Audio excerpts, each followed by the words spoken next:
First up, I have Bob, played by. That would be me, and Bob is a tiefling warlock. Next up, I have the Fixer and Snake, played by. Ryanaga. Snake is a Yuan-Ti sorcerer of the Draconic Orange, and Fixer Upper is a half orc war priest. Excellent. Followed by Melrath. Malrath is played by Starmy827, and Malrath is a Dwarven Eldridge Knight. Excellent. And then we have Tristan. Tristan is a played by Will, and he is a divination kobold wizard. Perfect. And last and most definitely not in a pit is Tazarath, played by. Surline and Dear Diary. And Tazarath is an evil tiefling paladin. Marvelous. So, during the last session, the party had been, I don't know, it looks like about 500 feet south of here and beat up on an earth elemental and some gargoyles. Then they went back into the city and they found that the stone menhirs or that they had found while exploring this region, there was some additional work to be done. And so when they had arrived, they came with a special stone, a spell gem with the spell Hollow inside of it. And that was trying to purge the desecration on this temple. They had to fight off some earth elementals, and doing so caused Galabdur, which are another type of elemental, to show up and assume their position. So at this point, a third one's going to show up, and I believe I have a thingy to read. As what? No, I covered that part. Staircase wide, depending. Nope. No, wow, there's really nothing here. Uh, they didn't write an exit for this whole thing. Okay, so I'm going to conclude it then. So upon the final Galadur taking its spot in the circular indentation, there is a gentle white light that expands over the area. You can see it almost scrubbing away dirt, grime, other things that you had thought were simply age from this area. It cleanses it, and you can feel a sense of goodness and peace in the area. So,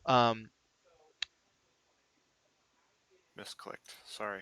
oh, yeah, no, I just thought that was part of your evil character that you were just gonna firebolt the goodness and peace.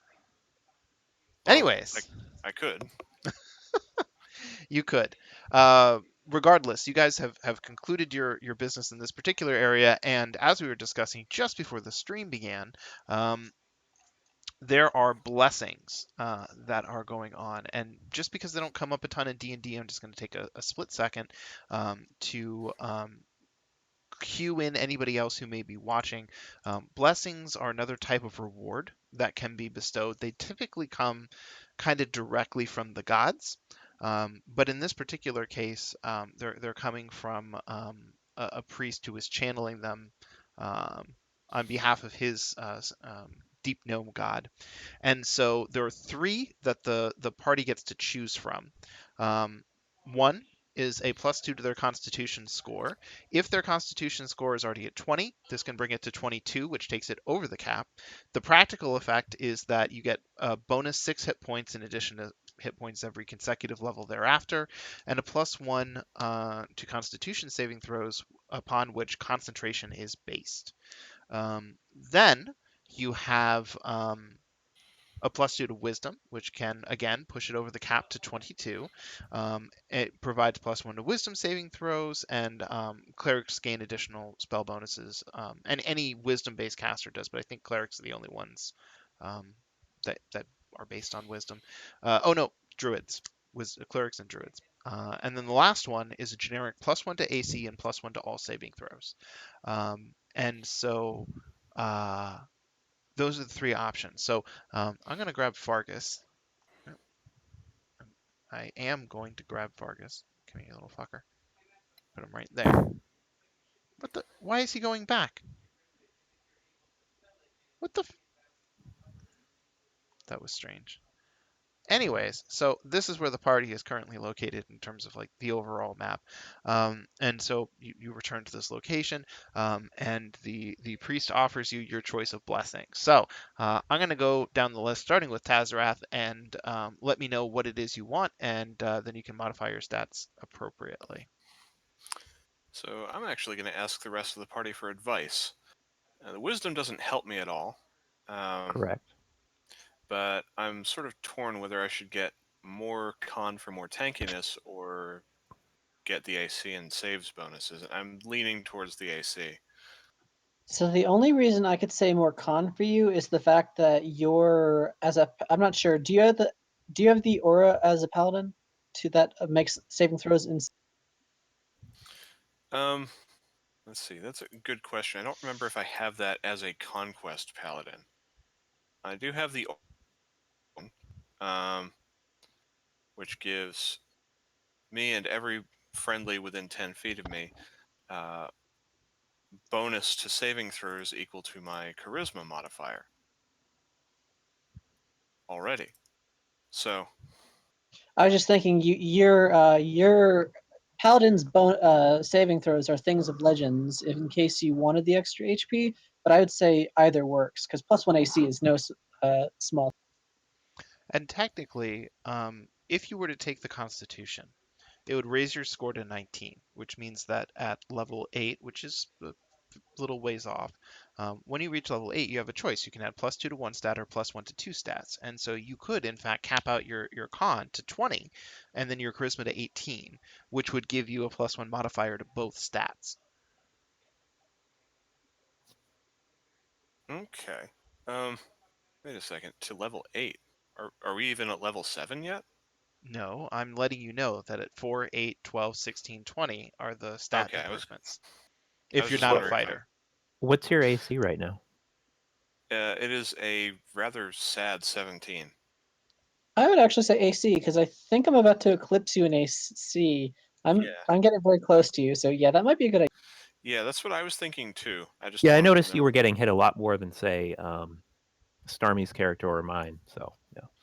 Yeah, I think the AC and pumping up the saves would to ridiculous levels would be kind of funny. Yeah, we have plenty of healing, so more hit points, whatever. Yeah. Okay. Now, here's an important question.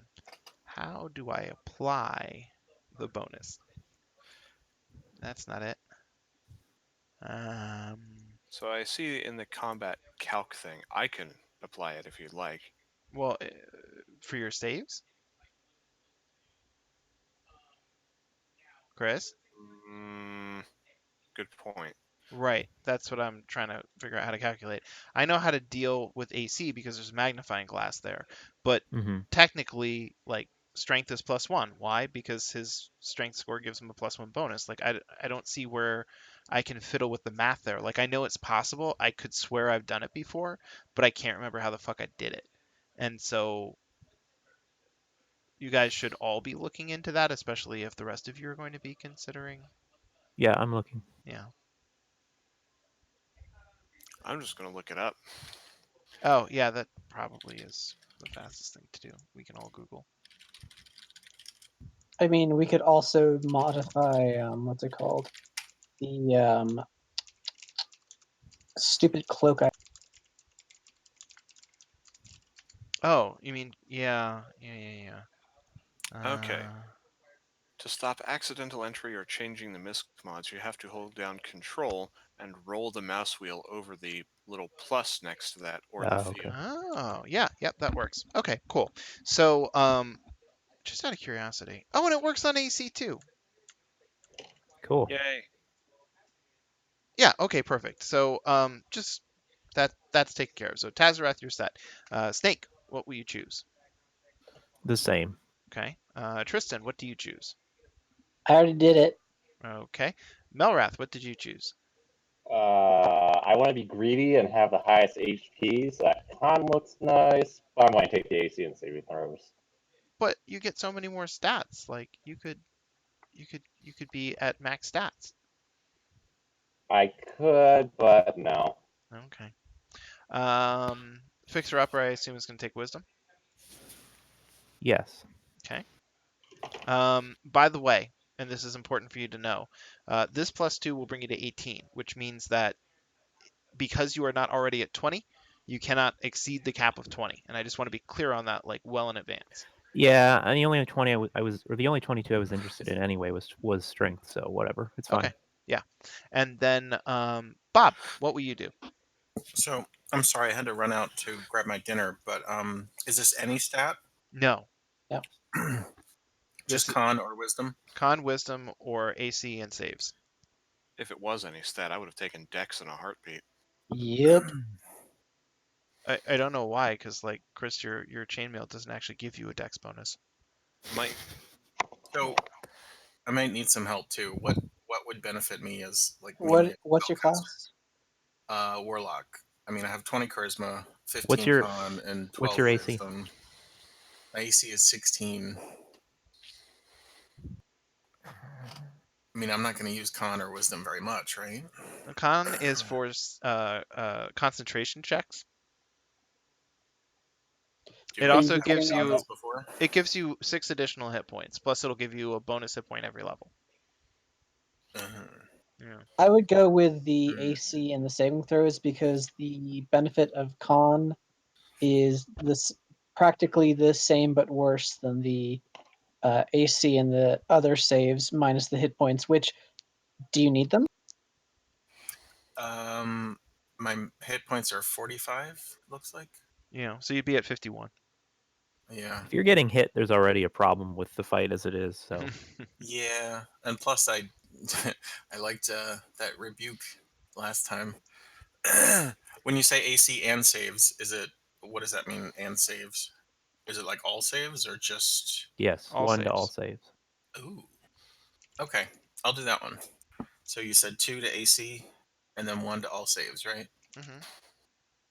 Yay! I thought it was 1. Wait, Get. it is. 1 to AC. Nice try. Mm, Oh no, I'm sorry. I just didn't hear that. I'm teasing. I have a question. While we're here, what kind of armor do you have, Tazarath? what do I have? chainmail. It is just basic chainmail. Do we want to get you some plate mail while we're here? We have the gold, and it would be a worthy investment for our friggin' tank. It really would, to be honest. Um, I would also point out that you're already at a stealth disadvantage wearing chainmail, so it's not like that's the only other thing I could possibly think of that would be a downside to getting full plate. Well, what's your dex bonus? 0. Oh, yeah, then I agree. 100%. Chainmail also gives him a 0 dex bonus in this edition. Oh, that's right. I'm wearing a chain shirt, which gives 2. So Yeah. Yeah. I see. Yeah, yeah, I'll spring for it. Okay. Yeah, Tristan will can gladly empty his pockets if the person who gets smashed more often gets smashed more often. Now along those same lines, Eric has splint, which is only ever so slightly worse than full plate mail anyways. So, if you guys decide that you want to get him something as well, that there's that as an option. That's a good. How much gold do we have together? Okay, there's one problem, and that it's the reason why I'm wearing chainmail as opposed to heavier armor, and it requires strength, and I've only got a strength of 13. Oh, Oh, now we get it. Well, actually, if I look at this, yeah, and splint requires a strength of 15. Okay. well, shoot. Um, items. Well, at least we improved your armor class 1 by the blessing, so Can got I that going do? for you. Here we go. Armors. This might not quite be what I had in mind. Okay, so breastplate is not gonna help either. Well,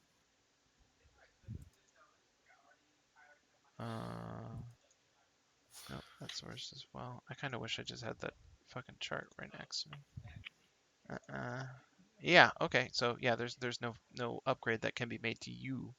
Um, and actually, for that matter. Oh yeah, Melrath can definitely afford better armor in terms of So, stats. actually, don't you have the boots of speed? I do have the boots of speed. So if you do not meet the strength score, all it does is reduce your speed by 10 feet, which is kind of a big deal, but you can get around that. That's a decent point. Um, It's in the end really up to you. I'm just I'm just trying to make sure everything's on the table. I mean, especially because um, Will's absolutely right. Even if you end up going and waiting until you get to level 8 to get the +2 and give it to your strength so that you can wear armor, you could still wear splint mail armor. It's like 1 AC less. Like there, you'll survive until then. Um, so this is this is true. like I'm. I'll, Will's right. It's totally up to you, and it's just a matter of like how you want to build your character. comes down to it, the minuscule advantage of not being encumbered by armor is outweighed by, quite literally, but also by the fact that the extra AC would be quite handy. Yes. And Now, just some other things to consider here that you may not be thinking about in this moment. One, uh, being trying to swim in armor, full plate armor in water is like really tough. It's real tough, and it requires a con check in order to successfully keep doing it. Additionally, when it comes to like your ability to sort of push or pull things around, that's reduced as well. But you're also at a strength 13. There's like 2 people in the party that already fucking beat you at it, so you're kind of never on the hook for that sort of thing, anyways. But just saying. And I think those are the only other considerations aside from the lack of speed. if that's the case, I think I'll stick with. Should I invest in the plate? That's a lot of extra gold. Well, you Don't. guys You can have. always think about it, and we this the offer stands at least from me that if you ever decide, hey, I want to upgrade armor, just Yeah, the only thing that'll actually restrict you from doing so is I'm not going to let you just materialize armor because you paid gold in the middle of nowhere. Right, You have to do it while you're in the city. So, right. um, That anyways, so setting that all aside, close this so that I can go like that. So, anyways, now that you guys have completed that, remaining optional tasks. Mm-hmm. So,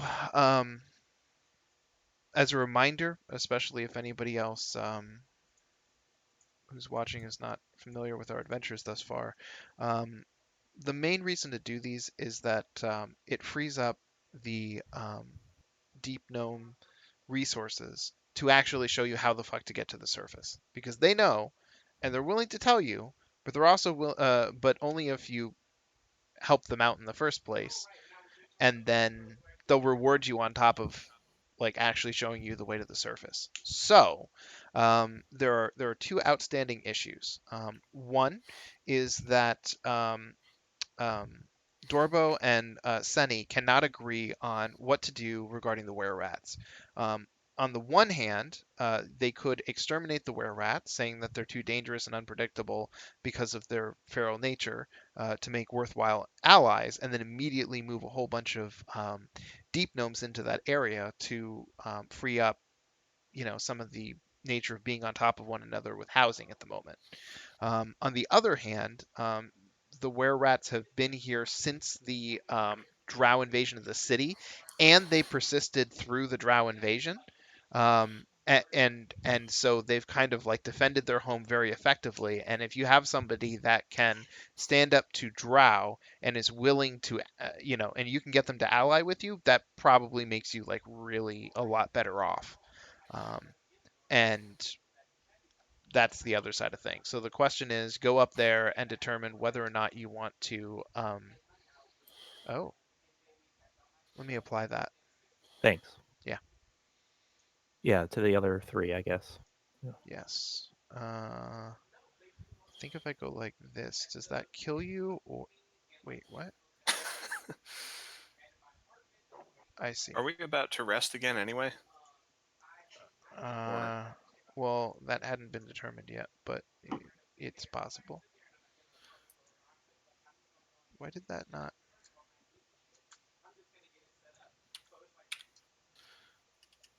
I'll burn Okay. 10 points of lay on hands to continue healing Snake. Wait, what? Why? Because he doesn't have any wounds. Well, I do. 18 points of healing went to Snake, and so he went down from 31 to 13. And Oh, then I applied it twice. That's what happened. Yeah. Okay, I'm with you then. So let me just adjust that. Well, someone So just healed me too. Thank you. and Ront got healed too. Can't Did you forget lay about your Ron. Did you lay your hands on me? Giggity. okay, so I was doing things. Oh, so anyways, there's the were rats. The other issue is that oozes are getting in from somewhere, and they keep eating people or trying, and so That sounds fun. That's a problem. yeah, I mean it's either a problem or dessert, and it might be delicious to find out. So that's another thing that needs to be investigated. So Yep, I agree. Let's go fight the ooze. Yeah, I think the okay, oozes is a good first step because that way, one we have all of this leverage of all the things we've done to the were rats, so we can try and scare them if they won't do diplomacy. okay. I'm Are gonna. were rats intelligent? Hmm. Yes, they Yes. are. Hmm. Question: So Are were rats evil? Yep. yes, were rats, when transformed into their rat form, are inherently evil. However, wait, is there a however? Let me think about this for a minute. Let me see if I can pull up here. Okay, I'm just looking at some information on were creatures.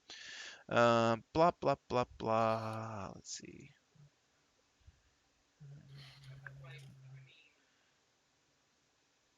Wait, what is that? Oh, I see.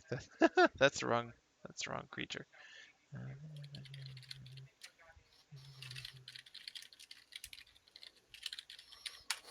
Oh, okay. So here's something that I think is fairly important to know because I think you guys already did identification on the were rat since you had found out about them.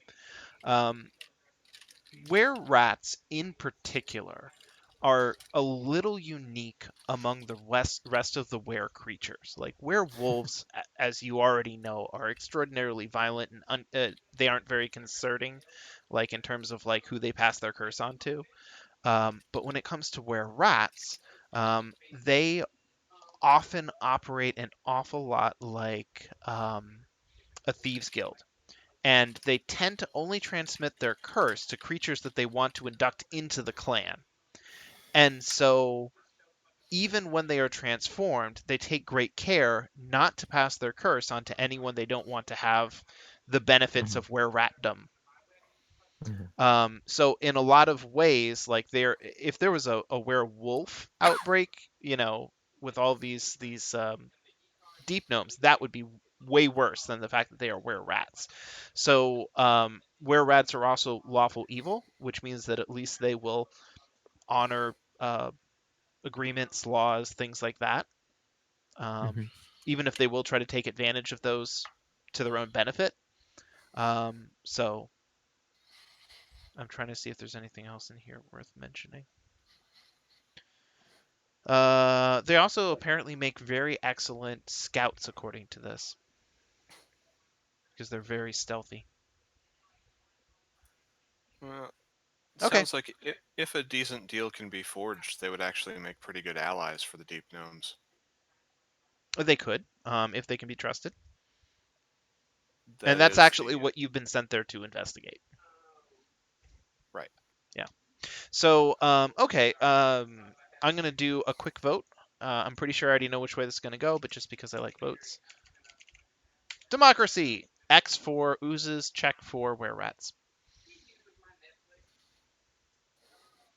On to the Jello. Yeah, I Brady thought. Bunch reunion. Yeah, I thought that was pretty fucking straightforward. So here we go. I'm pretty sure you guys come in through here. So let me check one more thing. I covered that part.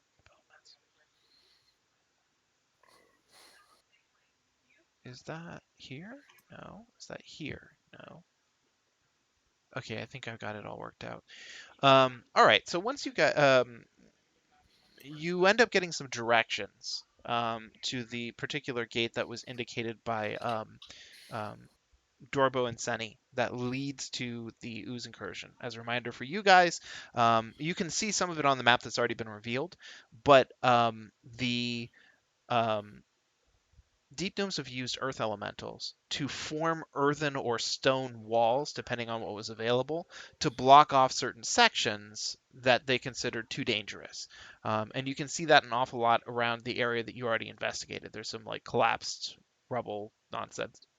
So, anyways, I'm going to switch to mask mode. I think I go like this. Like that. There.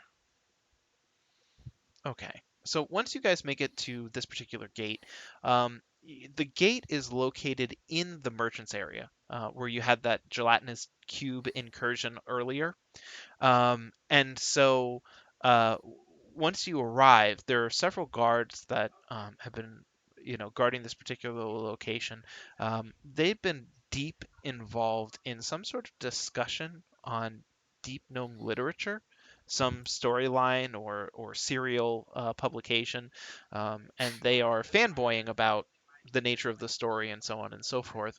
And they go on for a good 30 seconds when you show up, and despite your height, didn't seem to notice you right away. And then they sort of like snap to attention, um, and then their eyes widen a little bit. Oh wow, it's those guys that killed the Medusa and freed the ghosts and da da da. And they start running through your achievements as well. Their eyes are sparkling. They're very much fans. And then one of them sort of scrambles with his keys and opens the door. All right, in you go quickly now. There might be uses just beyond. Good luck. Don't die. Good... Wink. So you guys end up right about here. Um, Within the walls of this great cavern are coated in slime, sickening green slime.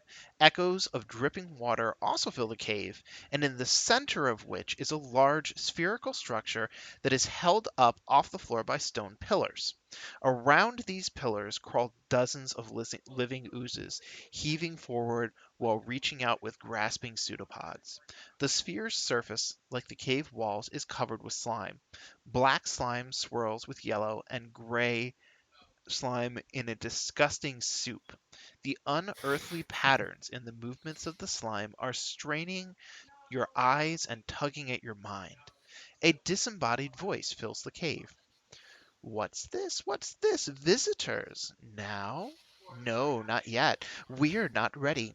Go away, pests. I will call upon thee and all of Blingden Stone to announce our glad tidings of the faceless lord to come at the proper time. Yes, yes, be gone.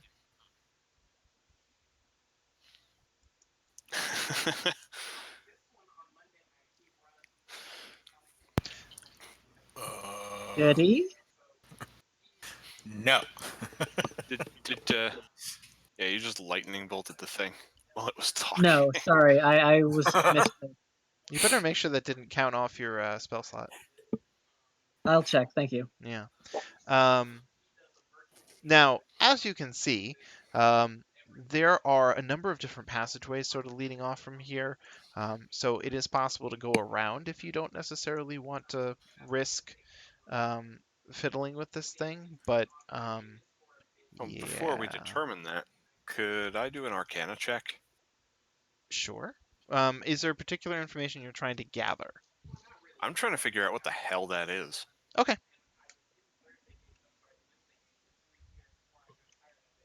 Yeah, I don't know.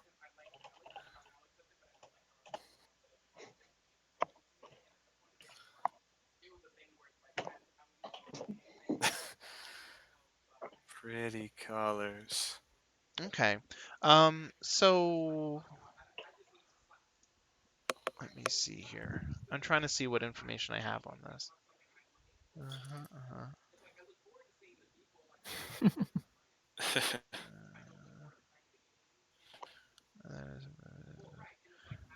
Okay, so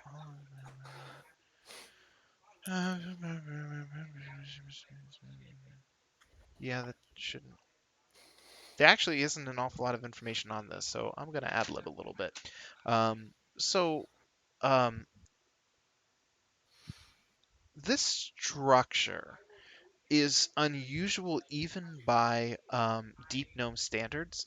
Like for the most part, they kind of just sort of burrow into the rock in a very similar way to like halflings on the surface. They burrow into the side of the hill. They make their home within it. Carving out whatever space they need, and then they fill it with their stuff. For the most part, they don't normally bother too often with like constructed structures, and that actually gives their settlements a great degree of sturdiness. And that, like, if the earth shakes suddenly, if there's an earthquake, which, as you can imagine, in the Underdark is a pretty serious affair, um, they don't tend to lose anything. Except for maybe some Right. plates and mugs. But this was definitely something that was constructed. It was definitely something that existed here prior to the oozes that are covering the surface. And eh, one of the other things that, as you're considering this, as you're looking at it, as you're trying to figure out what it is, one of the really important things that you seem to be aware of is that this isn't one entity. This is a conglomeration of hundreds, plural, of ooze creatures. And you're seeing individuals of them like around the pillars, along the walls, on the surface of this thing. Like these little pseudopods reach out. And it's not a single creature that has multiple things. It's multiple creatures with multiple things. So the potential danger that this object serves is like really high. Really, really high. Um, yeah. So even though you still don't really have a sense of what it is, because this isn't something that's manifesting from elsewhere in the multiverse. This isn't um, a known entity. It's something else entirely. And for some reason, there's an awful lot of creatures located here. Like man-made. Well, the structure was man-made. The oozes not so much. They've conglomerated or congregated here. That's the word I'm looking for reasons beyond you. So I'm this might be completely wrong, but can I do a religion roll of are there any like demon lords of oozes? You don't need to do that roll because I believe that you guys already did one and I gave you some info on it, but it's been a while, so I'll just refresh you. Give me just a second. I forgot to take some pills. Oh. Okay. Okay. So, um, do you guys remember the Demon Queen of Fungi? Yep. Yes, very very close. Uh, hold on a second. Maybe I should just type it. There he is. Um, got it. So, uh, yeah. Did I ever share the portrait of her? Probably, but I don't remember. Probably did. Okay, that's fine. So, one of the really important things to know about, wow, I've literally just forgotten her name and I fucking just said it. Was it Demon Queen of, Zugtmoy? yeah, Zugtamoy. Thank you. Of Zugtamoy, is that she comes from a very specific layer of the abyss. And that's relevant here because there are these different layers of the abyss, and the demon princes or lords, generally speaking, are demons that are so powerful that no other demon on that layer of the abyss dares to challenge that particular entity for control of that layer. Um, that said, what you can sometimes get are a situation like Jubilex and Zugtamoy share, which is two demon lords occupying the same layer of the abyss, unable to overcome one another. So they both have like a stretch of territory that they command, which is very different from one another because they are very different entities. And so this is Jubilex. Jubilex is known as the Faceless Lord and the Oozing Hunger in ancient grimoires. And Jubilex is a demon lord of slimes and oozes. Okay. Um, a noxious creature that doesn't care about the plots and schemes of others of its kind, meaning demons. It exists only to consume, digesting and transforming living matter into more of itself. Um, Only the truly insane worship Jubilex and tend to its slimes and oozes, and those who offer themselves up to the demon lord are immediately engulfed by it and become vaguely humanoid sentient oozes. The body of these former flesh and blood creatures form Jubilex's extended physical body, while the demon lord slowly digests and savors their identities over time. And so Jubilex and Zugtamoy consider each other enemies, and they, if they could, would find a way to consume one or the other. And so that is sort of the nature of their rivalry, as it were. So there is absolutely a demon lord of Ooze from the exact same layer of the abyss as Zugtamoy. Okay, so we have yet another Demon Lord incursion, but we seem to be early enough to stop this one, Are you? hopefully. There's a really, really giant amount of oozes right here, like hundreds I Well, mean, plural. they can't have more than what, like 2 hit points So each? one fireball. Exactly. And another one of us can cast it thanks to the spell gem. Yeah, the multiverse of Dungeons and Dragons overcome entirely by fireballs. You guys. You well, guys. let's see if we can weaken it somehow. Okay.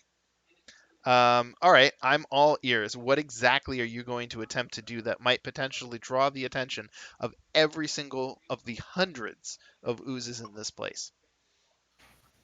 What's an Ooze's biggest fear? Are Some there something inedible? I don't know.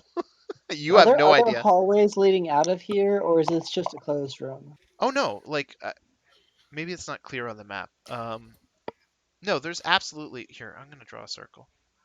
Actually, I've got a better plan. I'm gonna use pointers. Exit. But I want multiple pointers. Thank you. Exit. Exit. Uh, Exit. There you go. Let's maybe explore a little bit before we decide to die. I wanted to make a new character, but okay. I mean, that's always an option. You can just throw yourself into the slime pit right now. I will take. I will It's an gladly ace offering. the Arcana check to watch what happens to your body with glee. Well, the the other thing is, if you need any help making that decision, I'm sure someone can give you a push in one direction or another. I don't mean into the pit. Okay, so cool. It sounds like that's been resolved. So pick a direction. Can and does anyone disagree with southeast? Southeast sounds okay to me. Okay. So that thing in the middle is a giant pool of oozes. Um, Let me find close a couple different things. I think you said it You was a estimate that sphere. there are hundreds of oozes um, congealing into one mass of oozes. Like, okay, did anybody fucking watch Deep Space Nine? I know Chris You did. said you said it was soup. Yes. It was what? Soup. Yeah. Did anybody else watch Deep Space Nine? No. No. Okay. Nope. Let me try this.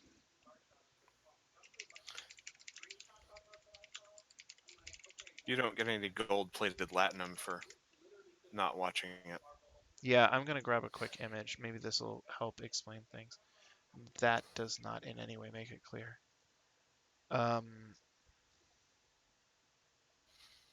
Okay, let me try one I more time. mean, to be fair, it does look pretty sparkly and inviting in this picture. So Yeah, it most certainly does. Um, looks like that unicorn frappuccino. I remember that. It was inexplicably sour. Mm. You must have had a bad unicorn then. I guess so. No, that's an ooze monster. Okay, I've started to find the oozes I'm looking for. I'm just looking for an appropriate image to try to convey exactly. I'm not finding it. Look, That's fine. I'm okay with that. It's not a make or break for me. Oh, no, I've got a much better plan. I'm just going to describe its dimensions. This object structure is 40 feet across, and I mean like diameter, not radius. It is a good 50 feet tall, mostly because of the stilts. And that entire surface is completely covered, completely in oozes. All of which are just sort of there, kind of like sticking to one another and to the structure itself. Oh,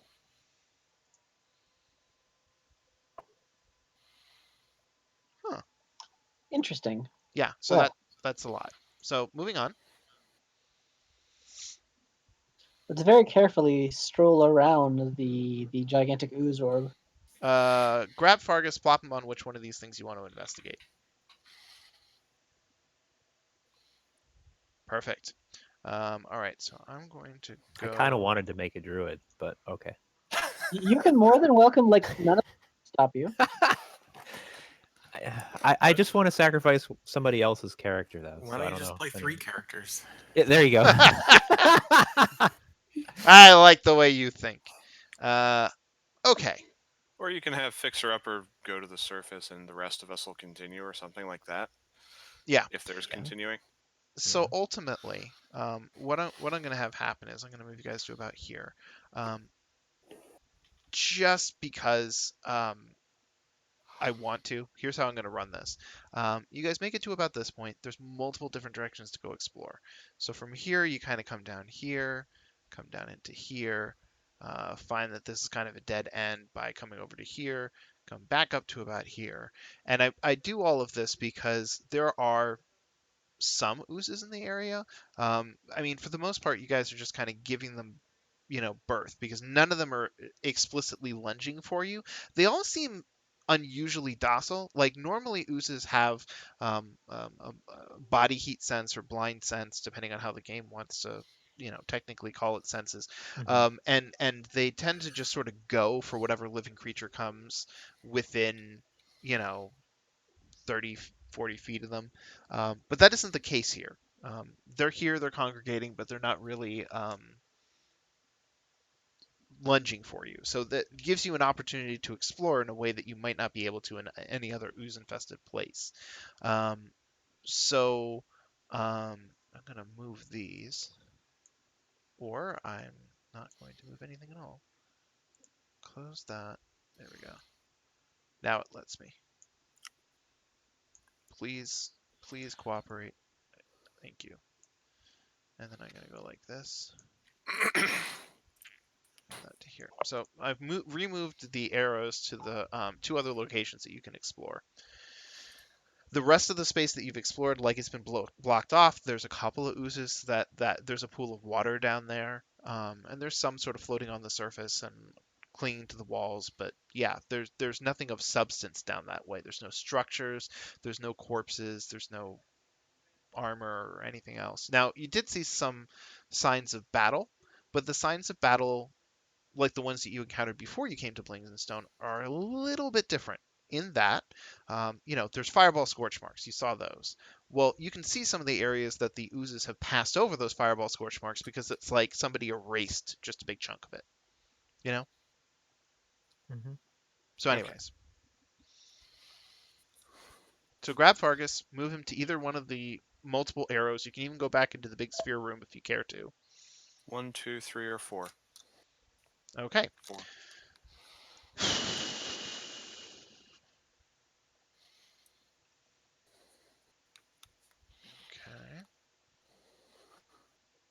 I made my choice at the beginning. The rest of you can choose now. That Right, was what I was right. going to choose anyway. Good. Well, that makes me feel I'm not sure whether better or worse. I see you've learned how this works, Will. Phosphorescent lichen illuminates this cave, the floor of which is covered with pools of green slime. More green slime clings to the ceiling and forms hideous drapes along the walls. In the middle of the cave, facing east, is a slime-covered throne. Hmm. Boo, boo, boo. And I'm going to go like that. Boink. And I'm going to I grab dare somebody that. to sit in it. There we go. Um, yeah, yeah. So, funny thing about slimes is they're kind of amorphous, so the slime covered throne might already be being sat in. Well, actually, Good point. yes, that's always possible. You can, so wait a minute. I gotta remember that the northeast south button on this thing is fucked up. East is to the south. Okay, so you know what? I'll just grab a little token. That'll be fine. Let me find a suitably horrific token. Uh, oh, perfect. Here's an aboleth. There we go. Really huge aboleth. There we go. And I've created them appropriately. So it's facing towards you. You can see the throne head on. It's empty at the moment. It is covered in oozes, or sorry, not oozes. In this case, green slime, which is a distinctively separate entity from oozes. And there isn't anyone seated in it currently, because even if there was, and even if they were covered in green slime, um, you would still be able to see like the outline of that person's body in the throne. So it seems that the throne sits empty at the moment. Let's keep checking around then. Let's check around. We might come back here and burn the throne down Okay, when it just comes move down to it. Fargus over to where you're going to explore next. Up here sounds good to me. Oh, Okay. marvelous! What did you do? Let me Oh, just find the great. marching order. I Oh, might just- Tazareth and Melrath are at the front. That's just perfect. Um, So maybe there's some new You characters guys need coming to after stop all. me before I move the thing around. oh, there's no stopping you, Chris. So right.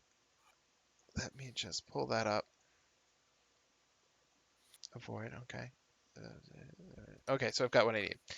Um, remember those curtains of green slime that I mentioned? hmm Yeah. So they kind of hang from the ceiling, and as soon as Melrath and Tazarath walk into the room, side by side, bosom buddies, they drop from the ceiling and drape directly over their head.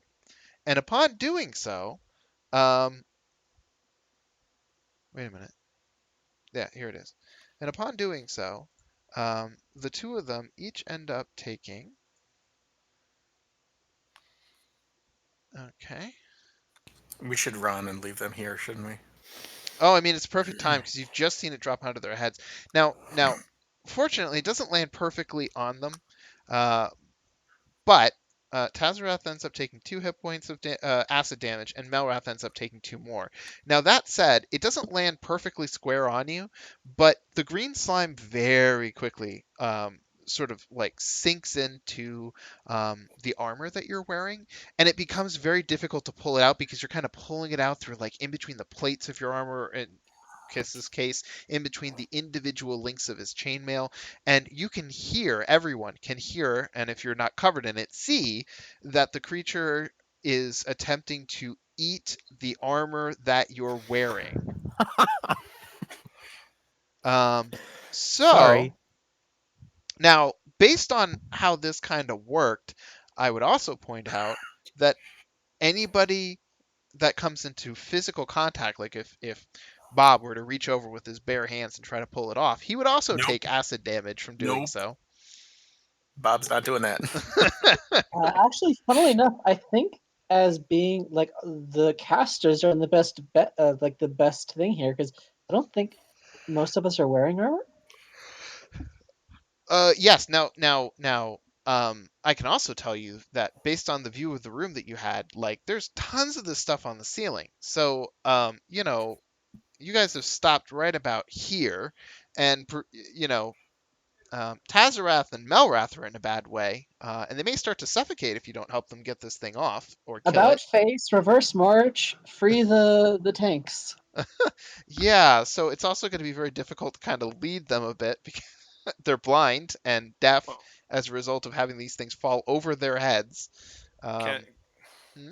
I am tempted, very tempted to hellish rebuke whatever slime has landed on me. Oh, do it. That's perfect. You can in fact hellish rebuke the slime if you care to.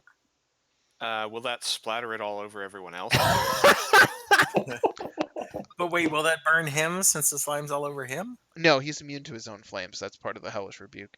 Right. As for But the will I? splatter, Will Chris, nobody has identified this creature, and doing so will cause you to take one more round of additional damage because, like, this is a pretty dire situation. You're choking, you're covered, it's eating at your armor. You don't have a ton of time for someone to go about green slimes. You know what I Do mean? it. okay. So you guys can do that and try to figure out if there's any potential downsides to doing it, but Chris and Melrath both have to choose to sacrifice some hit points to get that knowledge. What's your choice? Eric, what do you think? I don't know. Go right ahead. Okay. Okay. So, Okay, that should roll on to something, whatever the green slime is. yeah, I just don't... Oh, the DC. Okay. I'll just roll. Wait a minute. And I'm rolling a dex check. There we go. Okay, it got a 3. It did not save against the DC 14. Yeah, it's It not is very dexterous. 16 damage against the slime all over me. Okay.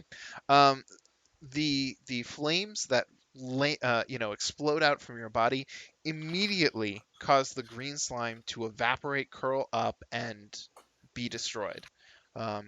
It just there's no question. It turns to ash almost instantly.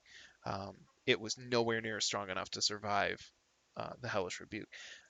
Meanwhile, Melrath still covered, still suffocating. Oh, didn't mean to Uh, click that again. I was just changing it to 0 out of 1. Can I I toll the use dead the slime? Yep. Then I'm gonna do that. Do it. yeah. Otherwise, I'm burning hands myself. It's DC 16 save. Okay. Wisdom. If you wait a second, I can firebolt it. Oh, Or can you that. guys see that? I Yes. got a Yeah. 9. Yeah, I got a 9.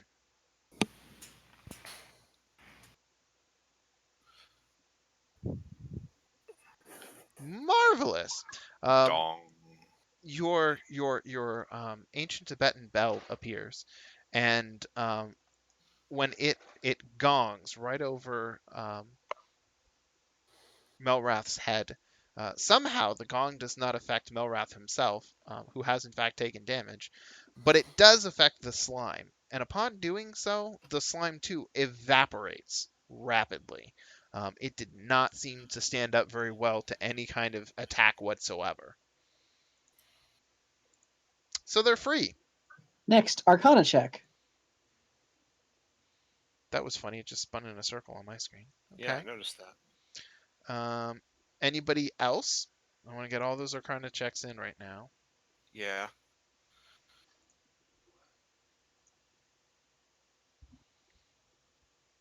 I don't think I've rolled above a 15 on any Arcana check I've made in this game ever. Damn, we Which all with a suck. +7 is really annoying. Yeah, yeah. So ultimately, it's Snake who ends up coming back with the most information about green slimes. Um, green slimes are bright green, wet, and sticky. They tend to cling to walls, floors, and ceilings in patches. A patch can cover about a 5-foot square, and it has blind sight, generally speaking, out to a range of at least 30 feet. Some can see further. It mostly prefers to drop from walls and ceilings when it detects movement below, and then beyond that, it kind of doesn't really have too much of an ability to move. It depends on being able to digest its meal to kickstart its metabolism, both to cause it to grow and to cause it to come back into a position whereupon it can attempt to ambush. Well, large mammals are its favorite prey, but it'll drop onto just about anything. A creature that comes into contact with green slime will take acid damage, and it will attempt to suffocate them until it can be scraped off or destroyed. Um, it will also deal damage specifically to wood and metal at a certain rate. It tends to be able to eat through that very easily. And for some reason, it has a harder time eating through organic material than it does metal or wood. Um, at that point, everybody starts to zone out a little bit as Snake goes into the various treatises on the nature of why the acid works the way that it does. Blah blah blah. Sunlight, any effect that cures disease and effects that deal cold, fire, or radiant damage can destroy a patch of green slime. Hmm. Yeah, let's Sacred Flame and Firebolt and whatever just systematically sweep this room. Okay. I'm good with that. Throne included. Okay. I'm just considering how that's going to work out. Now, are you of the opinion that you want to destroy absolutely every last patch of green slime? Because the reason I ask is that now that you've eradicated those and you're very carefully watching the ceiling, you can see that there are some patches of green slime on the ground. And these things have, like, they can move about an inch in an hour if their metabolism has been kickstarted. So, like, anything already on the ground really is of no danger to you, except and unless you choose to step upon it. And being bright green, they're pretty difficult to miss. I'm wondering what the downside of doing so would be, though. No, a lot of time will be spent doing this because you're casting the spell over and over and over again. Um, and there's a substantial amount of green slime in the room, but that's really the only thing lost here that you're aware of, anyways. Mm. Let's just um, continue walking through while being watchful and shooting the throne. Okay. Yeah, let's Um, clean off the throne. you can clean off the throne. Here's what I'll say instead. You will clear off slime that are in your path to move through the room in addition to the throne. How's that? Saves you some time, still accomplishes the same goal. Okay. Okay. Fair enough. So, for the most part, you do a wide job over the ceiling, just in case they have some capacity to sort of like, use momentum to flop on top of your heads. And while you're doing this, both Melrath and Tazarath keep making these strange faces. And Ront kind of elbows Tazarath. What's up with you then? And you've been smelling like this really strange smell because like that green slime did kind of try to go up into your nose, but just ever since it's been in there, something doesn't smell quite right. Ugh. So, Odd. anyways, It should have burnt out. oh yeah, exactly. And you can feel like sticking a finger up your nose that a lot of the hairs that were in there are now gone. So like the ooze, or slime I should say, really need to call it what it is. The slime did like kind of like smooth out some of the inside in there with the acid surface of it, but it just doesn't smell quite right ever since. So you Are they gonna burn start making out with people? uh I'm you really can watch hoping for that that. didn't affect. Ugh. So, once you've I'm really. eradicated the green slime from the throne, you find that it's made of chiseled stone um, and sculpted with lidless eyes and gaping mouths. Um, and That's apparently all there is to it. And then in front of the throne is a footstool made from a squat petrified mushroom. Um, Now that you've removed all the slime from around this area, the petrified mushroom just like it's an interesting way to use a footstool. Um, but aside from the fact that it's petrified, it looks kind of odd. Like the cap isn't sitting quite right. Hmm. I'm gonna try and move it. Oh, Uh, would you look at that? It absolutely isn't sitting quite right. Somebody has severed where the cap and the stalk met. And inside, um, it's hollow. And it seems that there's a small hidden compartment. You find 55 gold, 30 electrum pieces, a potion of something, and there are two spell scrolls written on fungal parchment. And there's some sort of creature's eye in here. I So, expect one of these days when I do something like this, I'm going to regret it. This is not one of these days. Eventually, you'll just be like, and Tristan dies to the fireball trap. uh, yeah, I mean, you got a little lucky with that. So, if everybody pops over to the inventory, I think you can all see the various objects in here. Can we roll something to identify the eye, Um, or you is it will have already to identified? spend some time. Either you have to cast an identify spell, Uh, or you have to sit down with it for a while to try to figure out what it is. And the same is true for the potion. And the same is not true for the spell scrolls. Like I think their names are already displaying. No, we can't see them. Oh, nope. okay. Just says The eye. spell scrolls, because you have a wizard in the party, one of them is a spell scroll of conjure minor elementals. Here we go. So I'm going to just drop that right there in the chat. Everybody can pull that up and read it. Uh, it is a 4th level conjuration spell. And then the other scroll is a spell of speak with plants. Now, I was when in my other game there was a druid, and the druid took speak with plants. And originally I had said fungus are absolutely not plants; they are a separate classification of life. And then I come to find out later that like plants apparently works on fungi, even though they never bothered to mention that in the spell. So you can quote unquote talk to fungus, non-sentient fungus with speak with plants. So you're Um, saying we should create a new character, right?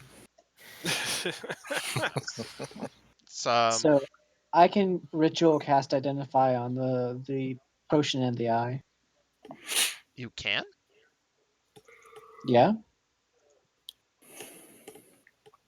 identifies a ritual. It is. I thought it was. One second, let me check. But also, this eye says it's already part of. It says what it is. Yep, it's a ritual spell. No fucking way. We've been burning spell slots on this for like years now. Oh, I was about to say, I have not been every single time I cast identify ritually this game. I have not been using spells. Huh. Uh, yeah. Yeah, so my other group's gonna love hearing that. Sure, if fucking enough. And it makes sense too. Okay, well then, excuse me. In that case, oops, close that. And you guys Uh, can totally carry me while you explore more and I cast this, so we don't have to waste time. all right. So what I'm gonna do is make sure that these are all ID'd. Um, all right, and then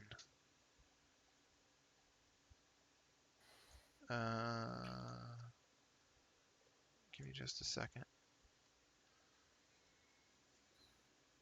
Okay. So, when you,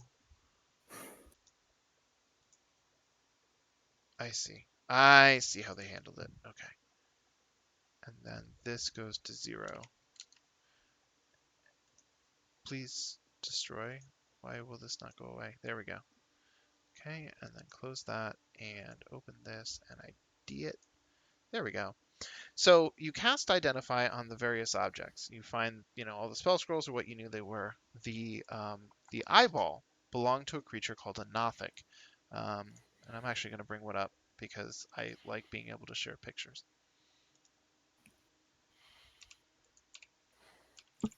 There it is. This is a Nothic. Some of you may recognize it.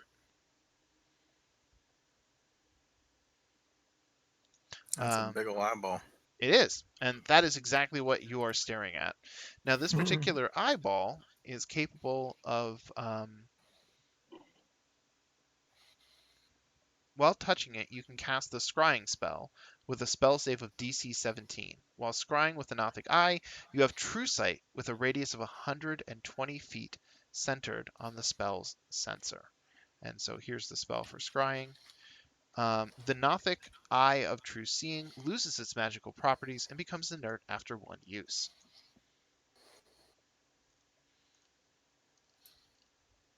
Very But cool. yeah, scrying is a 5th level divination spell, so way more powerful than anything you guys have access to right now. That said, the other object, the potion, turns out to be a potion of poison, which is identified properly when Tristan casts the spell upon it.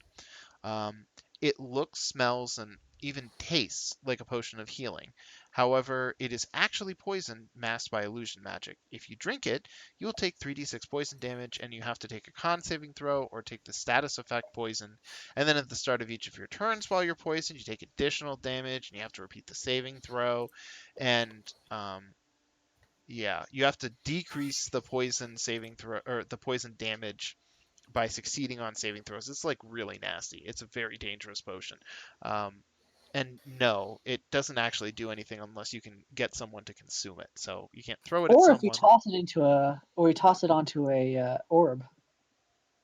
Yeah. What? To- we could toss it into the giant swirling mass of slimes. Ooh, I, that's a I'm good not. one. I'm not sure it would do anything, but Let's try Uh, it anyway. yeah. Let's agitate the massive hundreds of oozes. I mean, can we? what?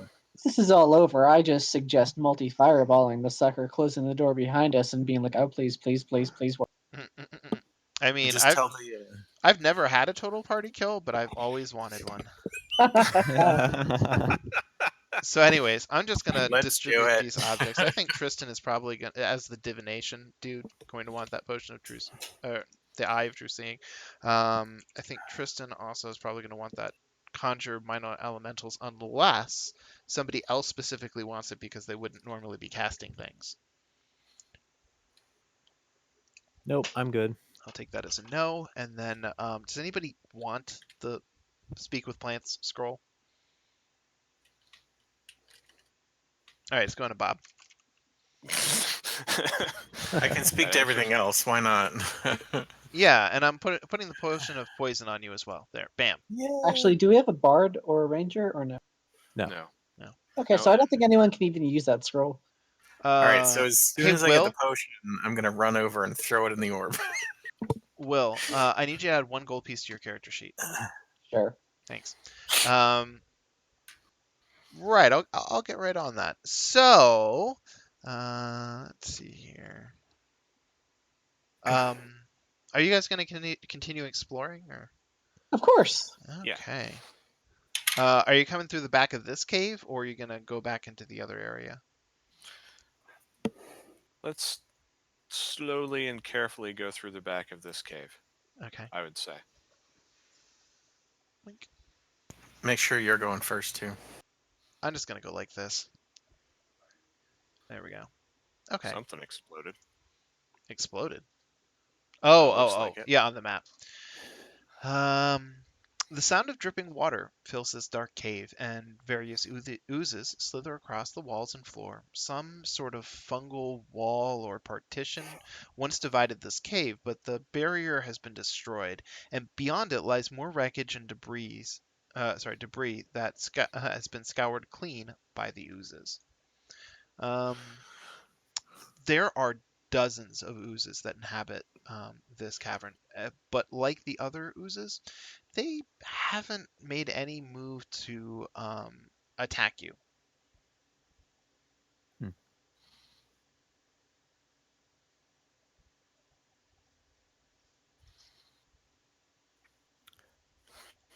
Can we send Bat around the corner to the little thing in the northeast?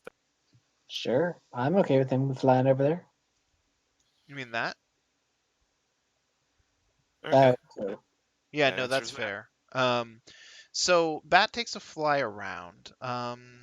So for the most part, the creatures that are in this cave are either kind of a dull yellow, pitch black, or gray. Now, here, I'm gonna grab another token.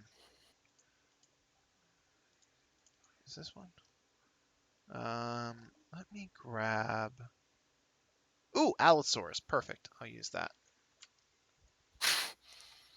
Right about where that Allosaurus token is, there's one puddle of ooze that seems to stand out from everything else. It seems to be a reddish brown slime of some sort. Um, it's kind of congealed over the top of that um, wreckage that's around it. It looks like a big old mat, like someone threw a wet blanket, and it just kind of flopped down, and you can see the features of the broken structure underneath it. Now, for the most part, throughout this cave, a lot of these different oozes are moving in some direction, slowly, aimlessly. You know, this one is the only one that doesn't seem to be moving, and in that way, it kind of reminds you of the green slime from the room that you were just in. That stuff tends to sort of like, kind of jiggle ever so slightly, but aside from that, not really do much in the way of movement. Now, that aside, turn off this mask again. I'm gonna grab this. Woo! There and like so. There's also still yet more space off over here that's unexplored, and I can delete these because I don't need them. Whoa, whoa, okay, and remove that. Okay. can I do an Arcana check on the reddish slime? Um, you can try, sure. If anybody else is gonna try, they should try now. How? Oh, yeah, fair point. How did I get Jeez. 20? I think they Wow. all won. Okay. Um, oops. There we go. So, anyways,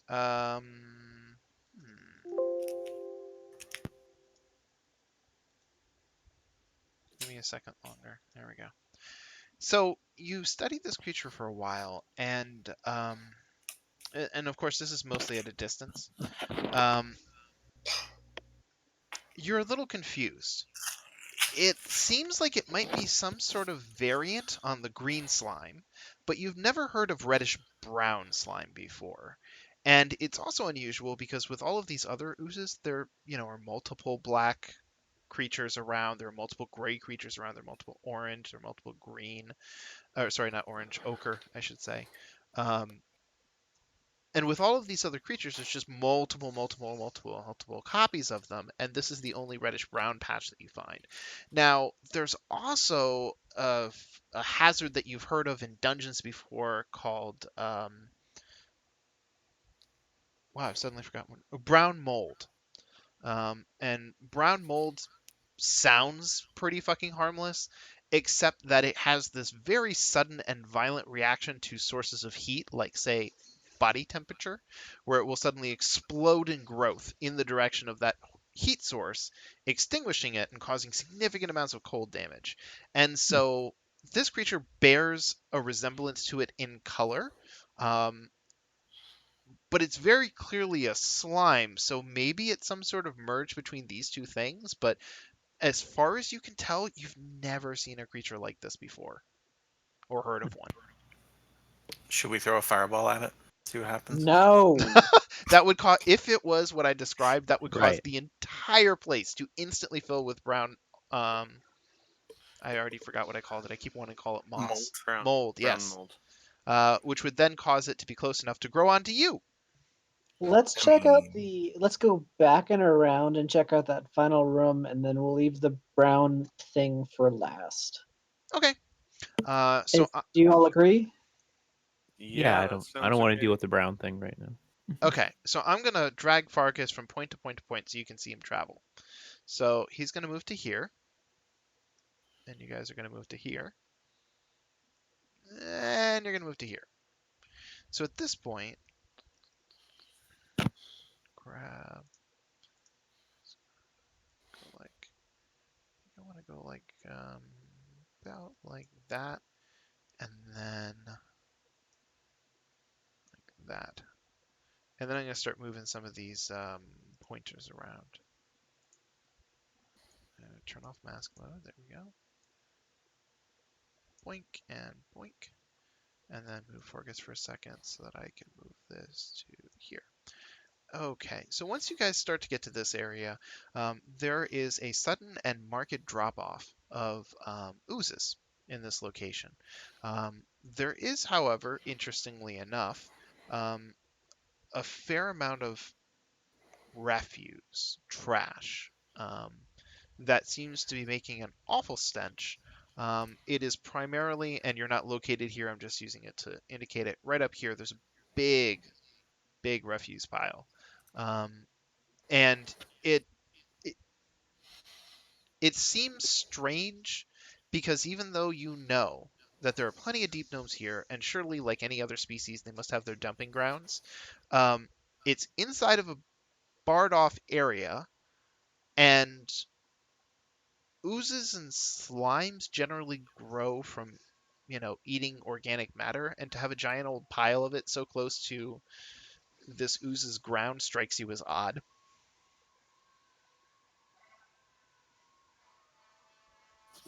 Is that by any chance a shambling mound? It is not the appropriate dimensions. If it was well, shambling mounds are large creatures, so 10 foot across. This is more like, Jesus fucking Christ, 7 feet across. So it's kind of small for such a creature. It could be though, because while shambling mounds are, actually, I'm sorry, it can't be, and here's why. Shambling mounds are always exclusively mounds of rotting vegetation or rotting fungi, and this is actual refuse, bones, bits of leather, organic material, stuff like that. None of which, it's not enough, vegetation to create or be a shambling mound. Does anyone want me to mage hand it? Sure, why not? Mage hand away from 30 feet. Okay. I'm going to move you to about, say, here so that you can get a clear line of sight to it. So Tristan starts to cast his spell, and the hand materializes, and you stop concentrating. And out of the corner of your eye, you suddenly notice something. Every other person in the party has stepped back, and they're all kind of like over here while you're doing whatever you're doing with your hand, and it does not fill you with confidence in this moment. Um, but nonetheless, you kind of dive the hand in there and wriggle it around and mess up the refuse pile, and it all kind of tumbles out and falls onto the ground and becomes perhaps more disorderly if such a thing is possible. Um, but the refuse pile in no way reacts, and nothing surges forth from it. Things are just kind of there, settled, and stinky.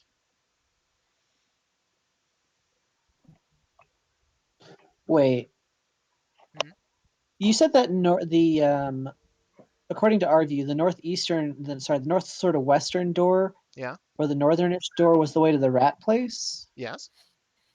Oh, For son of a reference, whore! for everybody else, I'm going to put a square right about, I don't know, here.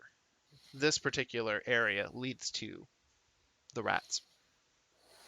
Oh, this is gonna be real bad, real fast. Hey guys, I have a very sinking feeling that I know where this place leads. go on. Unless the tunnels completely just circle off, I think these two areas are connected. So you think the rats and the ooze are working together? No, I think rats left the trash, and I'm not sure what the oozes would have done to the rats. So let's just be careful. If my theory is correct, So you think the oozes ate the rats? I don't know what the oozes would have done to the rats. This all hinges on an assumption that requires us to go forward. I just know that oozes don't make trash. Rats do, I think. That does sound like rats in general.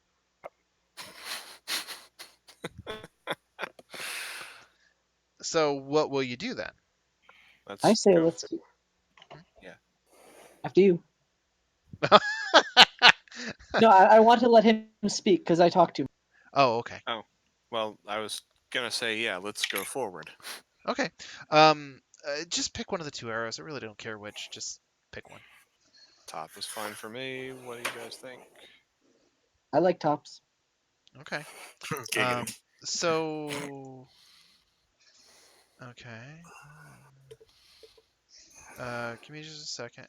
Oh, okay, perfect. So I'm gonna move you, I don't know, about here while I do some map stuff. Let me enter the mask mode again. I get the feeling we're gonna be screwed here in a minute. Already starting my new character sheet. There we go. See, Alex didn't exclaim with glee this time around, so It- I don't know. I think we might have a chance. yeah, for a minute. I wanted to give you some hope this time. So you guys come to Watch about as we walk in there, and the rats are like, "Oh, do you also worship the Grey Ooze?" And we're like, "We're leaving." So you guys make it to about here. There is obviously a dwelling right there. Leads into deep gnome residences. The residences at the moment are completely empty, and this area is something of a ghost town. Um, and that's actually kind of funny now that I think about it, because there's been a lot of deep gnome ghosts around. But anyways, um, let me grab one of these, turn off mask mode again. I really wish there was like a shortcut to do that. I need to look that up. Grab that. Okay, so right in here, in this particular cave, you have this horrible, horrible smell that is coming out of this side cave. And when you look inside, there is a truly massive refuge pile. Um, the refuse pile is probably 30 feet across at the base. And like any pile of, well, anything, it goes up conically and comes to a point at the top. And like the smell is pretty fucking unreal. And you can see from your side that in the pile are a pair of slimy, partially digested deep gnome corpses.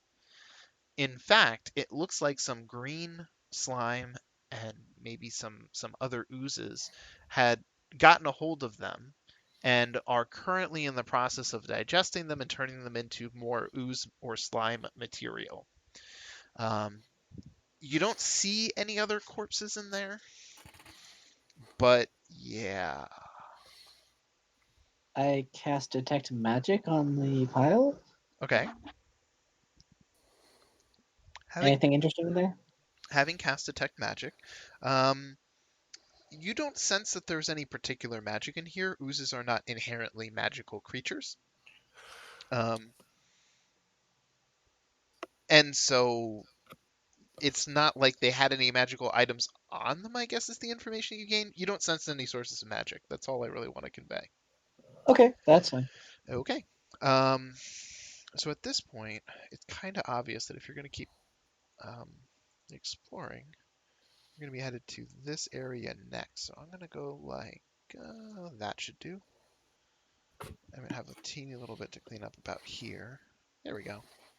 I'm also going to go ahead and delete this pointer because we don't need it anymore. They are connected. Crap. Double crap. No wonder they were able to survive the drow. So as you come around the corner, and I should probably move you guys so you see approximately what I'm talking about. Say about to here. You look off to the east.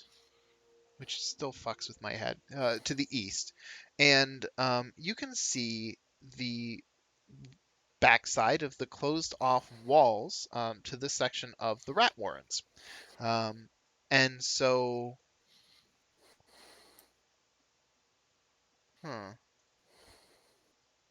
you sort of consider that, and it seems like this might be um, the main entrance. Like now that you've explored this area pretty thoroughly, and you just clearly know that you're going to be coming to were rats at some point, knowing that this is the only entrance in, based on like the features of the cave thus far, you're headed towards the main encampment of the were rats. So in this area, you're starting to notice that there are some nightlights that grow here. Nightlights, for your reminding, are fungus that provide a source of light. That is their basically sole function. They're not especially edible. Um, and there are also some other fungus called torch stalks, which are 1 or 2 foot tall mushrooms with a combustible cap. And so they can be used exactly like a torch if you pick them up, um, and yada yada yada. Now the other thing is that they don't do especially well when exposed to heat or flame, because they can explode in a chain reaction, causing a rippling wave of explosions and fireballs. If you should cast such a thing like that here. So, I'm just thinking to myself, does somebody want to do the honors?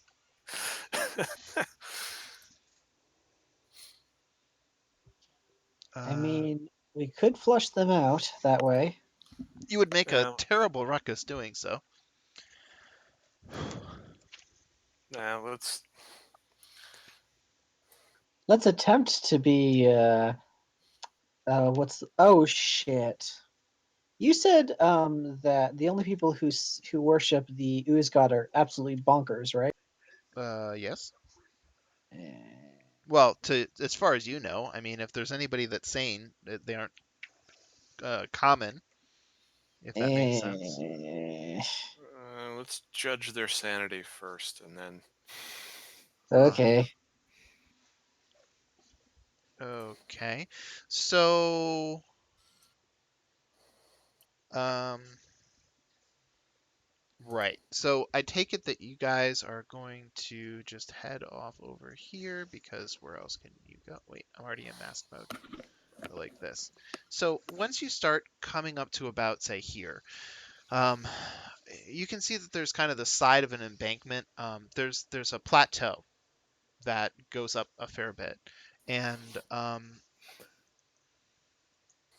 sorry, give me just a second. Plateau that goes up a fair bit. Well, the plateau happens to come awfully close to that wall. There's enough room for you guys to go through single file. It's a little bit tight, but not so much that you're like scraping and um, pushing your way through or anything.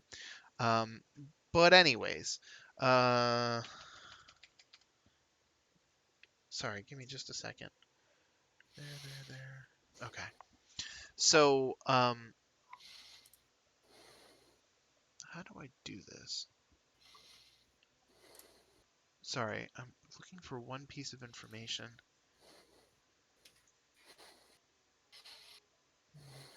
Okay. And this one is, uh-huh. Ah. Okay. All right. So, as you guys start to proceed in this direction, um, the fixer-upper is walking right behind Tazarath and Nalrath, and he's looking around, keeping a watch out for any creatures. Especially, you suddenly get the feeling that like something might jump off that plateau onto your head, and it kind of occupies your thoughts for a minute. And you notice there's some like weird scratches on the side of that particular embankment, and then you kind of look ahead and you notice that the ground is a different color from the rest of the cave, and you call a halt. So who's gonna investigate that and how? Bat, I choose you. I reiterate, how? He's going to flutter up to it, then he's going to land on it and see what happens. Oh. Nice knowing you. Hey, it's only 50 GP to resummon him. Okay. So Bat flutters up to the area, and once he gets there, he lands on the surface, and then actually, I guess there's a decent chance. Go like this.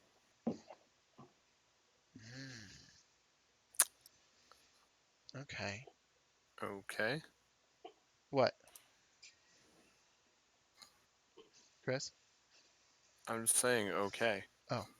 Uh, Sorry. Give me just a second. Oh, okay. Okay. So here's what ends up happening. Um,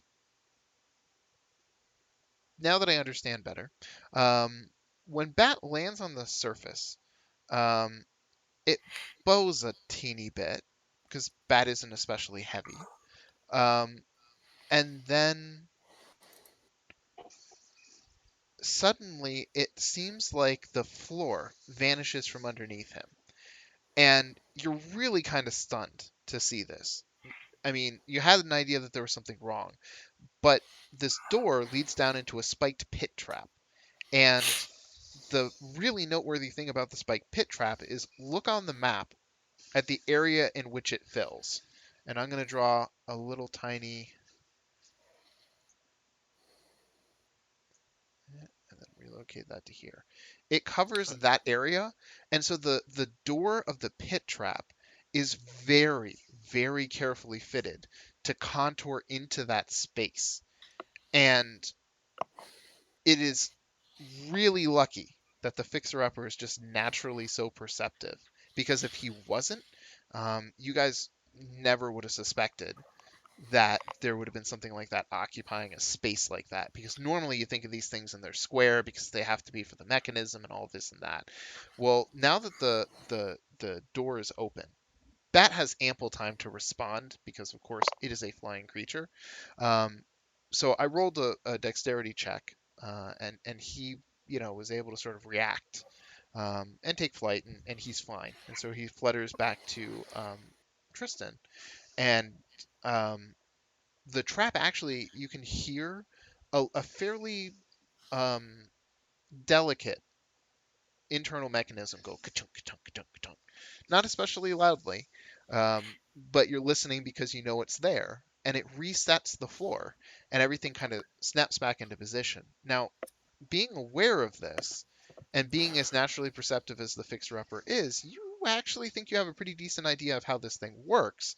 And if you were to apply, just a crowbar or some sort of iron spike to a corner, you could wedge it in such a way that the door can't open anymore.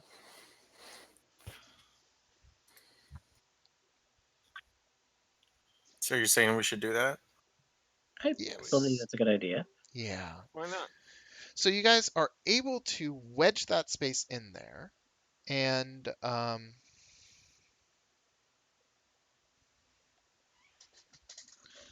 I'm sorry, give me just a second. Okay. It goes to there and then here. Right. Okay. I got everything I need. So now I'm going to go to mask mode. Go like that. There. I'm going to leave that square in place for now because it's fine. You guys come around the stairs, come to about here, and then I'm going to use yet another token. Let's find something else that's like really scary. Oh, that's fairly perfect. Whee! Is Okay, that what's on the fox? there's a crowd about that size. Sorry, I need to grab something. Go like that. There we go. A crowd has gathered here, and most of the assembled creatures are deep gnomes, but some of them have rat-like features, including a fat specimen standing in the front of the others, smiling at you with his jagged buck teeth. Peace, the big were-rat says. He takes a step forward, arms extended and hands open. Chipgrin is the name. I'm chief of the Gold Whisper clan. Shall we talk?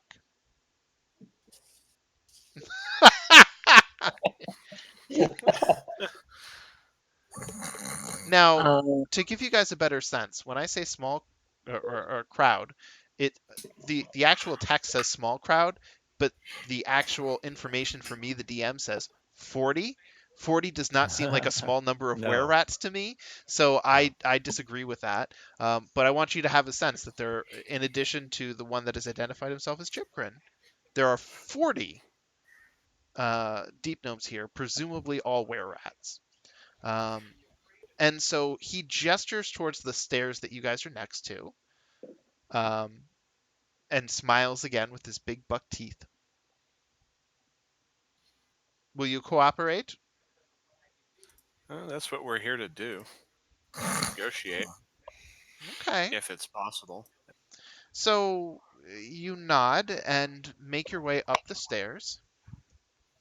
The stairs lead to the top of this rise, where the floor is covered with soft, well manicured carpet of green moss.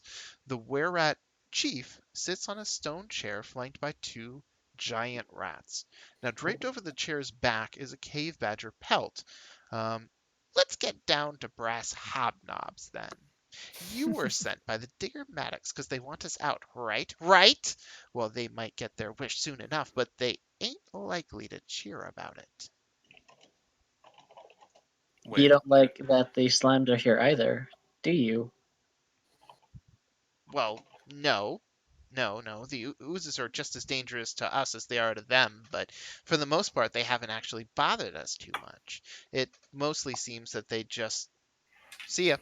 It mostly Yeah. seems that they just like to attack anybody dropping stuff off at the refuse piles that won't give up the trash. Hmm.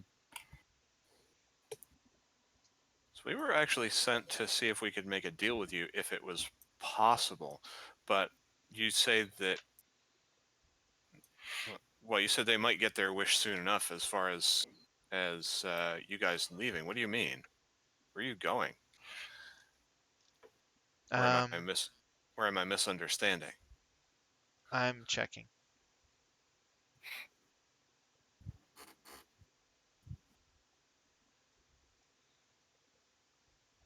Mhm, mhm. Okay. Yeah, I love how they did that. And then that there. Okay.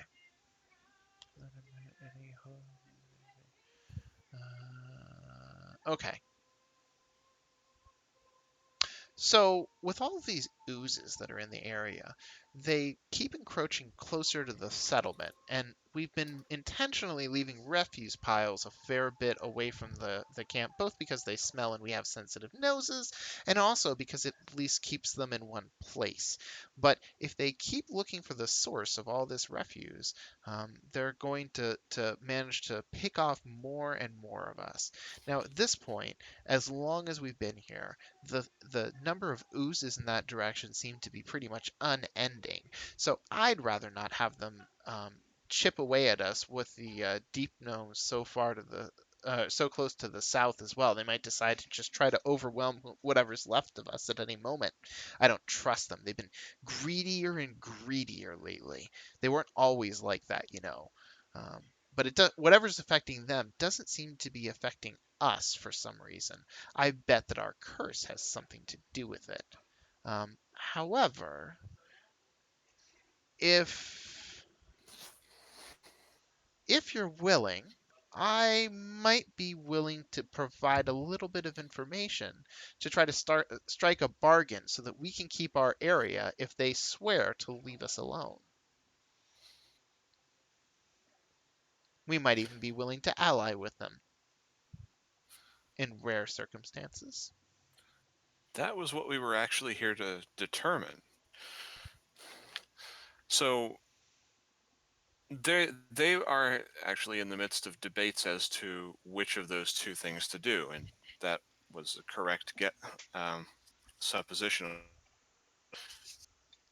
Well, we actually had a informant listening in on your conversation. We were having a debate prior to when you showed up, all 40 some odd of us, trying to figure out which way we should go with it, just in case they decide not to be true to their word and just send in a strike force. But there's this creature. I remember him from when he worked in the tunnels, and my kin saw him when he returned. I know who he is, what he's doing, and most of all, where he can be found. If you and the Digger Maddox want, I can take you straight to him. He calls himself, and then he snickers, the Pudding King.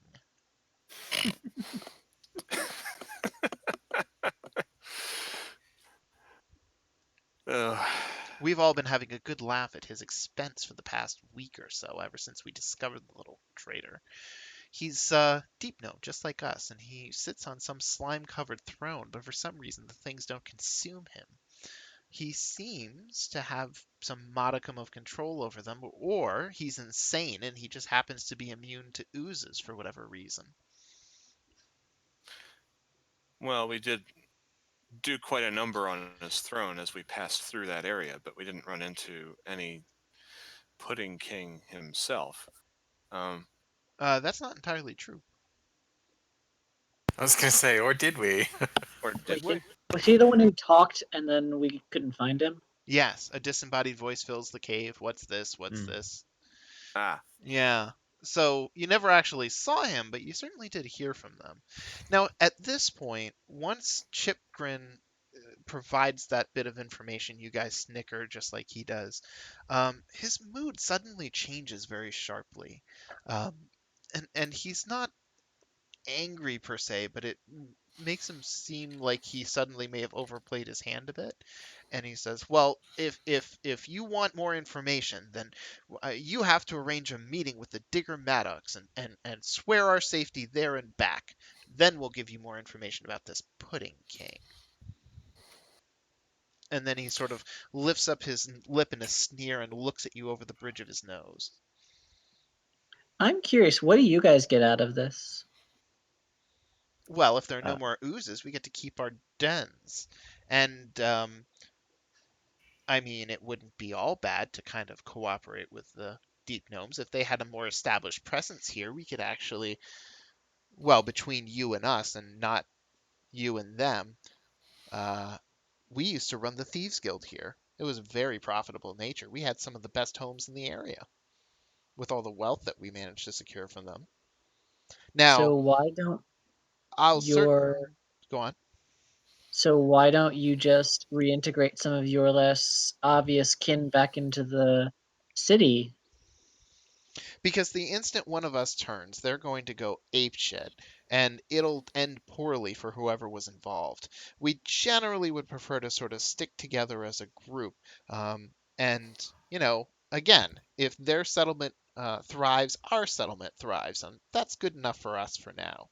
Besides, we have room to grow back here because, well, when we did occupy this space when the city was at its height, we had some pretty sizable homes, some of the biggest in the area and the best appointed too. So I frankly can't blame them for wanting to try to steal our district right out from underneath our noses.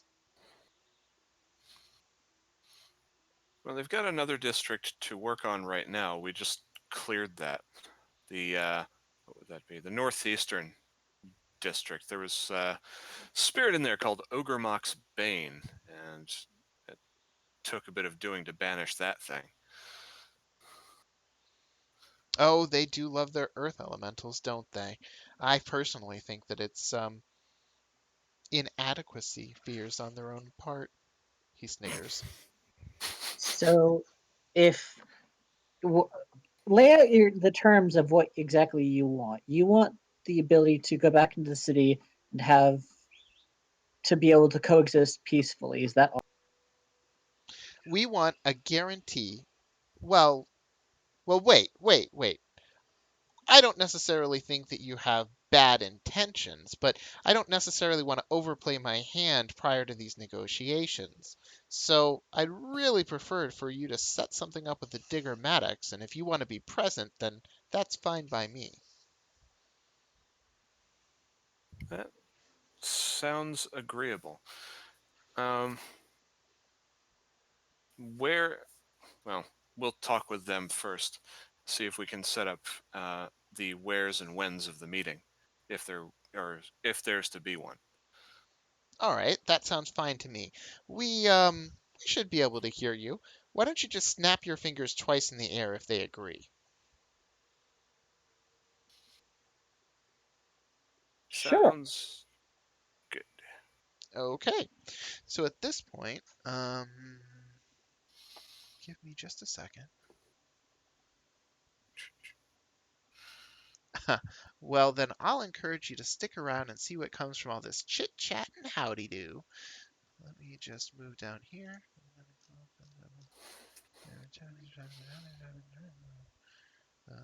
Okay, so party is going to relocate.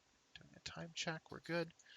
All the way down to the far east, in air quotes. So I've relocated Fargus way, way, way, way down there. So once you guys make it all the way back to Digger Maddox, um, when you arrive, at this point, Dorbo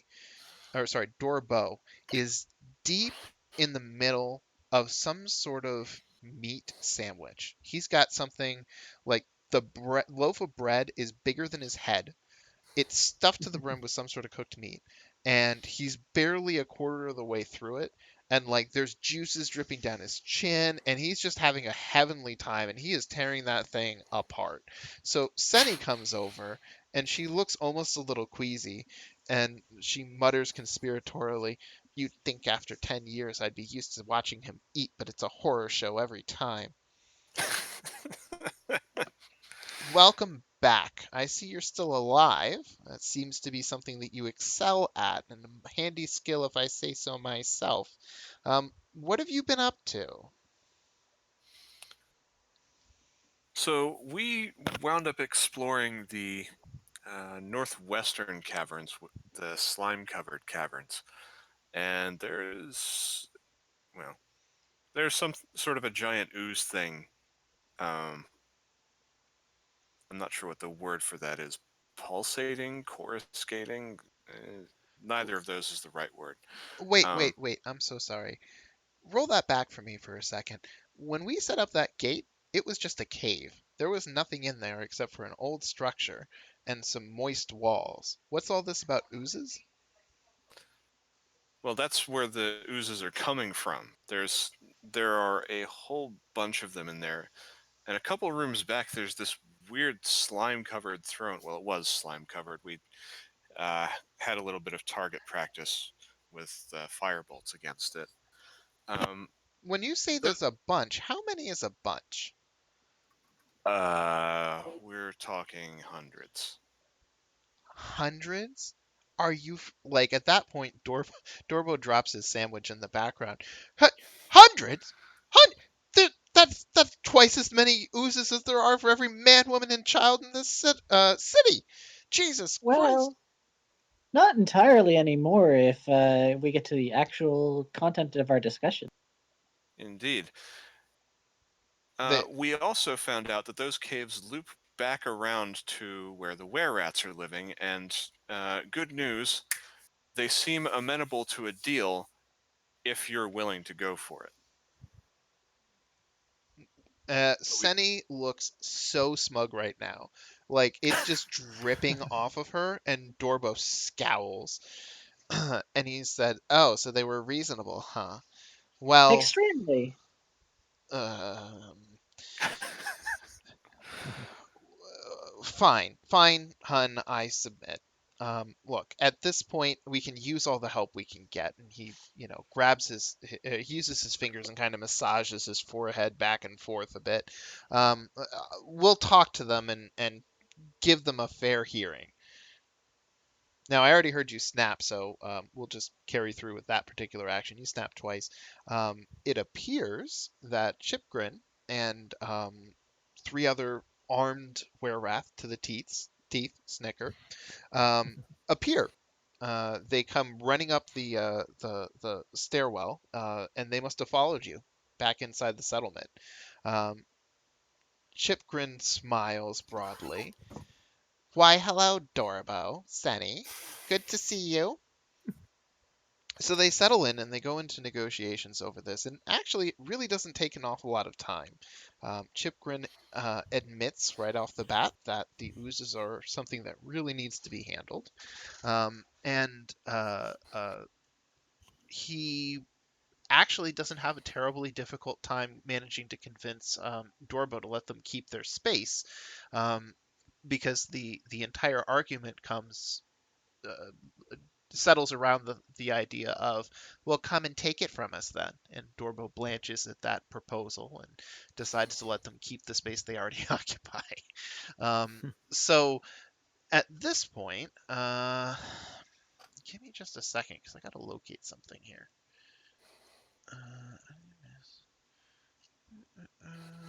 Let's see here.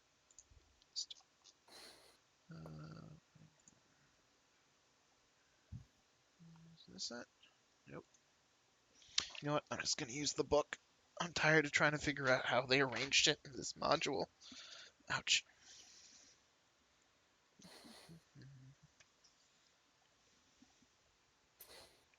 Okay. He's supposed to have more information for you, and that's just what I'm trying to locate.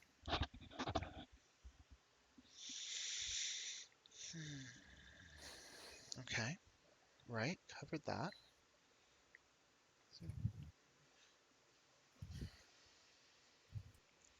Okay.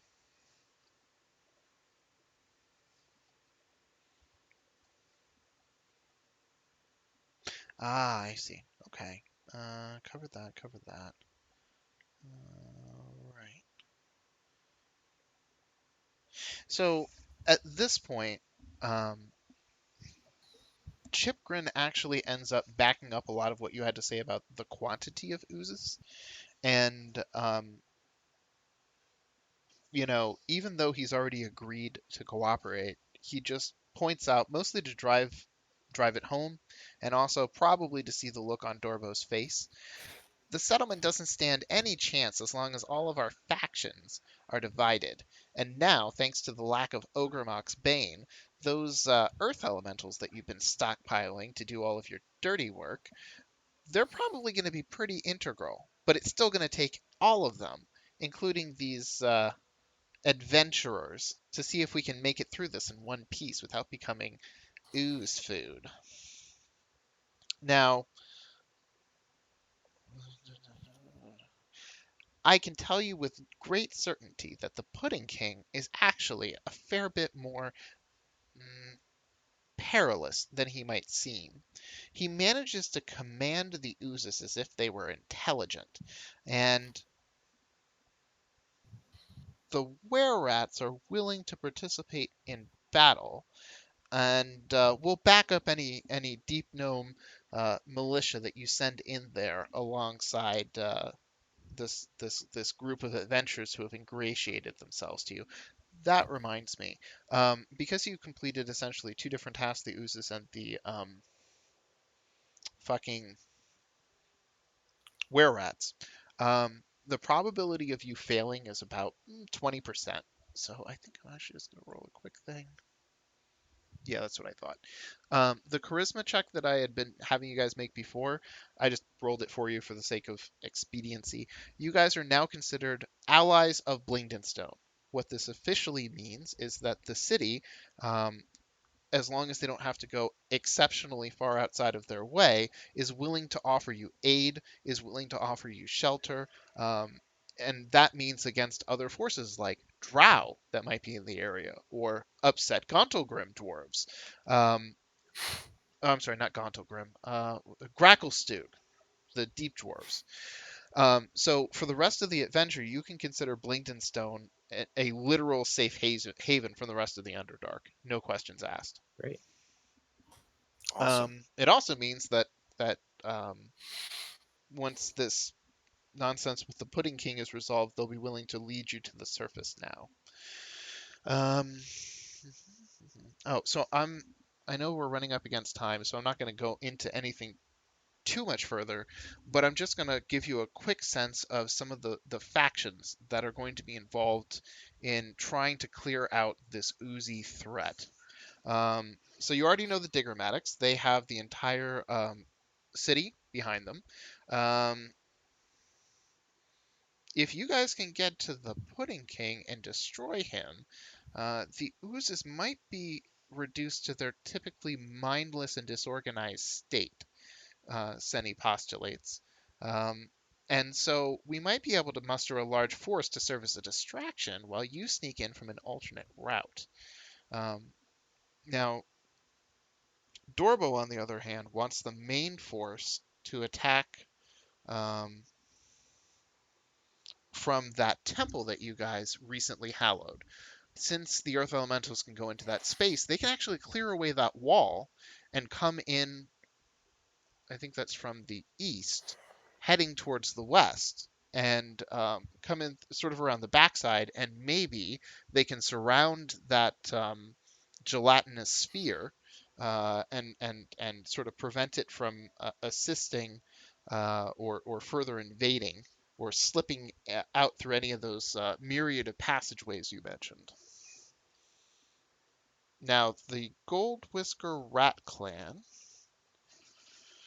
uh, they're just willing to be a part of that force. There's also the Stoneheart Enclave, which is the people that helped you with the hollowing of that particular area that you guys are going to be staging the forces from. Um, Stone is very resistant against oozes, so their earth elementals are a perfect force to combat them. Da, da, da, da, da. It also turns out that that temple site, it may have summoned earth elementals to stop you before, but now that it's been cleansed of the desecration on it, it can actually be used to reinforce the lines from a very close location. They can summon earth elementals using that spot.